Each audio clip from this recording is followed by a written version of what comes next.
Hello chess enthusiasts, my name is Miha and welcome to my chessrealm YouTube channel. So we are at the Belgrade FIDE GP tournament in the second round, another interesting game between Anish Giri and Nikita Vitiugov. Let's see what happened. Anish Giri had white pieces and he started with e4, e5, knight to f3, knight to c6, bishop to c4, bishop to c5, and we have Italian game, and now white castles king side, black plays knight to f6, white protects the pawn with d3, d6, c3, or more or less everything according to the theory. And now black plays h6, preventing this unpleasant knight to g5 jump. White plays rook to e1, black castles king side. Again, pretty much standard moves. We have seen these positions so many times and this has been analyzed in details. White knight is deprived from his natural development square on c3, so white plays knight from b goes to d2. And now black plays a5, creating this escape square for his bishop on a7. And now white plays h3, also protecting this g4 square, preventing any unpleasant pin by the bishop, or maybe knight to g4. And now black plays bishop to e6, offering the trade of bishops.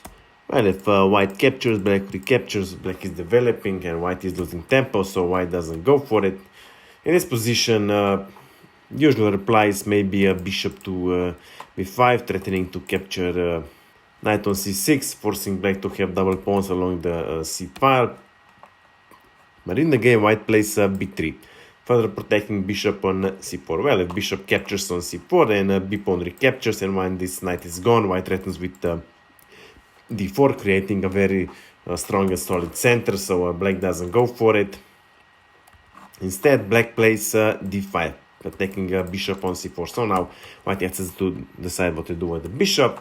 If now white would play a bishop to b5, then black would probably play knight goes to a7, attacking bishop. Well, bishop shouldn't go to a4 because after b5 a bishop is trapped. So here in this position, white would probably play e captures on d5. Now black can either recapture, or maybe black can even play desperado, playing bishop to h3. And if g pawn recaptures, knight captures on b5, again material is equal, pawn structure is demolished, allow the black in, so very interesting position. I think the game white has decided to capture a pawn on d5, and now of course black recaptures with knight. Pawn on e5 is twice attacked, that's true, but black is threatening with knight to c3, capturing this pawn on c3. So first white plays knight to e4, protecting pawn on c3, also attacking defenseless bishop on c5. So black plays bishop goes back to b6. And now white plays queen to d2, putting queen on this diagonal where it's more active. Of course, white is blocking his dark square bishop, but white intends to play bishop to a3 anyway, so that's not a problem for him. And then black responds with queen to c8. Double attack on this pawn on h3. Of course, sacrificing a piece for two pawns is maybe not the best option, but maybe at the correct time this could definitely become one of the possibilities. And later trying with this pawn storm, attacking the white king could be quite unpleasant. So first white take care for his king safety, so white retreats the knight back to g3. And now again you can see that pawn on e5 is double attack. Still, maybe in this position black could try with rook to d8. Of course, white could capture pawn on e5, and after knight recaptures, rook recaptures, black could play c6, providing square for his dark square bishop, threatening with bishop to c7, attacking rook, and also targeting this knight. Again, with this bishop pair would be very active on these open diagonals, and for a sacrificed pawn, white would definitely have a lot of counterplay here, so very interesting position could arise here. In the game, however, black doesn't go for it and plays f6, protecting the pawn on e5, of course at the cost of weakening his pawn structure around the king. White plays d4, trying to open diagonals for his pieces. And now black plays queen to e7, and now white plays bishop to a3, attacking rook on f8. Now black has decided to keep the rook on the f file, so he plays a rook to f7. Naturally, if white captures on d5, a pawn recaptures. Of course, knight can capture, but then this rook from f7 is targeting this f2 pawn together with bishop, so this is actually a prophylactic move. And now it plays rook to e4, preparing to double the rooks along the e file, and black responds with a4, attacking pawn on b3. And now, for example, if b pawn captures on a4, rook simply recaptures, attacking both bishop on c4 and a3. Of course, you might think that with bishop to b4 everything is safe, but then knight would simply capture on c3, removing one of the defender of bishop on b4, and if queen captures, then bishop captures on c4. After queen recaptures, rook captures on b4, and once this queen is gone, then this pawn on d4 is also going to be captured, and here black is already 2 pawns up. If, however, first white would simply play bishop to e6, then black would respond with knight to e4, also attacking queen on d2, and after white would probably capture rook on f7 with check, and after queen recaptures, of course knight captures knight, but then simply rook captures bishop. White cannot move his pawn on d4 because then knight on e4 is going to be captured, so here white loses another knight pawn on d4, and with 2 pawns up this should be a winning for black.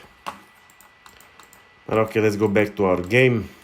In the game, white plays b4, keeping the files closed, of course blocking his dark square bishop. And now black plays knight to f4, offering the trade of bishops, and white goes for it, so bishop captures on e6, and now knight recaptures. And you might think that white could try with e5, d5, sorry, forking both knights. Of course, queen is here protected. Well, if white plays d5, then simply knight goes to g5. White cannot capture on c6 because knight captures here with check, and after g pawn recaptures, queen captures, defenses queen on d2. If, however, white first captures knight on g5, simply pawn recaptures. Again, white cannot capture knight on c6 because then black captures queen on d2. So in the game, white plays rook from a goes to e1, and now black responds with knight goes to g5, attacking both rook and the knight on f3, and white captures this knight on g5, so knight captures on g5, h pawn recaptures.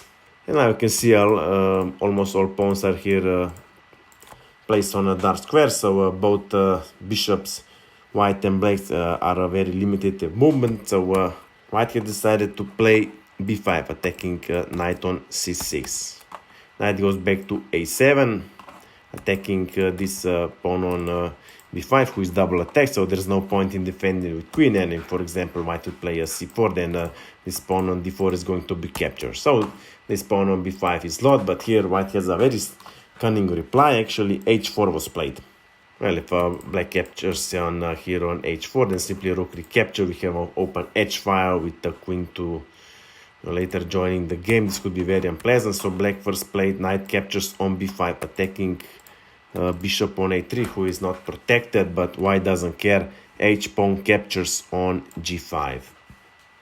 Now let's see what happens if knight captures on a3. Then simply white would play g6, attacking rook on f7. Well, rook has, let's say, 2 squares where it can go. If rook goes to f8, we have simply a queen to e2, threatening with queen to h5, later with mate on h7. If black would try to provide some space with rook to e8, again queen to h5, threatening here with checkmate. And if black tries to run with king to f8, then simply it's knight to f5, covering this e7 and f7 square, threatening with mate here in 1. Queen to e6, trying to block check here on g8 doesn't help. After that you have queen to h8 check. After the early mode queen to g8, white plays queen to h3, and now after queen rook to h4, later with rook to h8, white is gaining material. If, for example, black would remove the rook to e7, we will have pretty much the same. Queen to e2, again threatening with queen to h5. Trying to run with king to f8, again doesn't help. After queen to h5, queen to e6. And here white would simply capture on e5. After if f-pawn would recapture, then simply rook to e5, gaining this queen. Well, of course, if king captures, we have queen to h8 checkmate. And if, for example, black would try with rook to a5, trying to pin this pawn on e5, well, white would simply play queen to h8, queen to g8, and now very interesting combination. E-pawn captures here on f6, threatening with mate a couple of moves. If, for example, queen captures queen, we simply have rook goes to e7, threatening with mate here on e8. Rook to a8 doesn't help, because then we have simply f7, threatening here with mate on e7. Of course, black can prevent this one, but then again we have rook to e8 checkmate. There's nothing black can do about it. But okay, let's go back to our game. So the bottom line is black cannot immediately capture this bishop on a3. Instead, black plays f-pawn captures on g5, and now queen recaptures, still keeping this bishop on a3 undefended. And maybe black could try with knight to f3, but in the game black has a lot of courage and captures this bishop on a3. Now white responds with rook goes to h4, of course, threatening with the queen to h5, later with queen to h8, trying to create some sort of mating, and also then this rook is going to be captured here on the last rank. So in the game, black plays rook goes to e8. Now this rook is protected, and white responds with queen goes to h5, threatening with the checkmate on h8. And black plays rook goes to f6, creating escape square here on f7. White plays knight goes to e4, attacking rook on f6. Now black plays rook goes to f5, and now white plays knight to g5, protecting this f7 square, again threatening with queen to h8 with checkmate. Now let's see, black tries to run, for example, king to f8, white simply plays queen to g6. Now both rooks are attacked, and maybe after, I don't know, let's say knight to c4, we have rook goes to h8 check. After king goes to e7, rook captures on his e7, queen recaptures, and now queen captures rook on f5. This is totally winning for white. I would say one of the continuations. If king again tries to run on d8, simply knight to f7 check. The only move for king is e7 if he doesn't want to sacrifice his queen, but then knight captures on e5. When this knight is gone, we have discovered attack on the king and the queen. There are some other variations, but in all of them black is lost. So in the game, black has decided to capture knight on g5. So knight captures on g5, queen recaptures. And maybe in this position it was the last time to try with the knight to c4, somehow bringing the knight back into the game, but here black makes a fatal blunder. c5 was played, and now white doesn't have a hard job to finish black king. Queen goes to g6, attacking defenseless bishop on b6. Black plays bishop to e8, attacking rook on h4, but that's not so tragic. Rook simply goes to h7. Now white's plan is simple. Queen should go back to h5, protecting this rook, and rook goes to h8 with checkmate. Now let's see what black can do. Well, of course, if queen goes to f7, we have a rook to h8 check, driving king away. King is protecting queen, so here black loses material. If, for example, queen goes to e6, of course, queen to g7 checkmate. If, for example, c-pawn captures on d4, we have simply queen to h5, threatening with checkmate. King, of course, has to run to f8, but then rook goes to h8 check. King to e7, rook captures on e8. Only queen can recaptures, and after queen to e5, here black loses the decisive material. If, for example, black tries to bring back the knight into the game, after knight to c4, again we have queen to h5.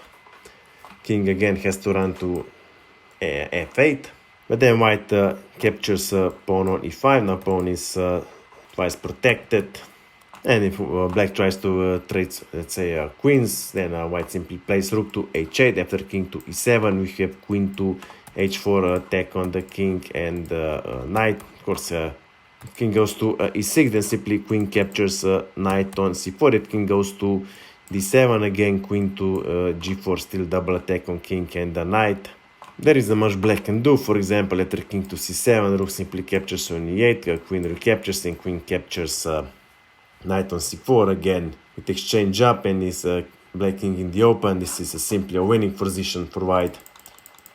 But anyway, in the game, in this position, black has decided he has a knife and resigned the game. So I hope you like this game, I hope you have learned something from it. If you have any questions, my email is below in the description. Of course, I invite you to visit my Instagram page. That's it for now, and see you soon.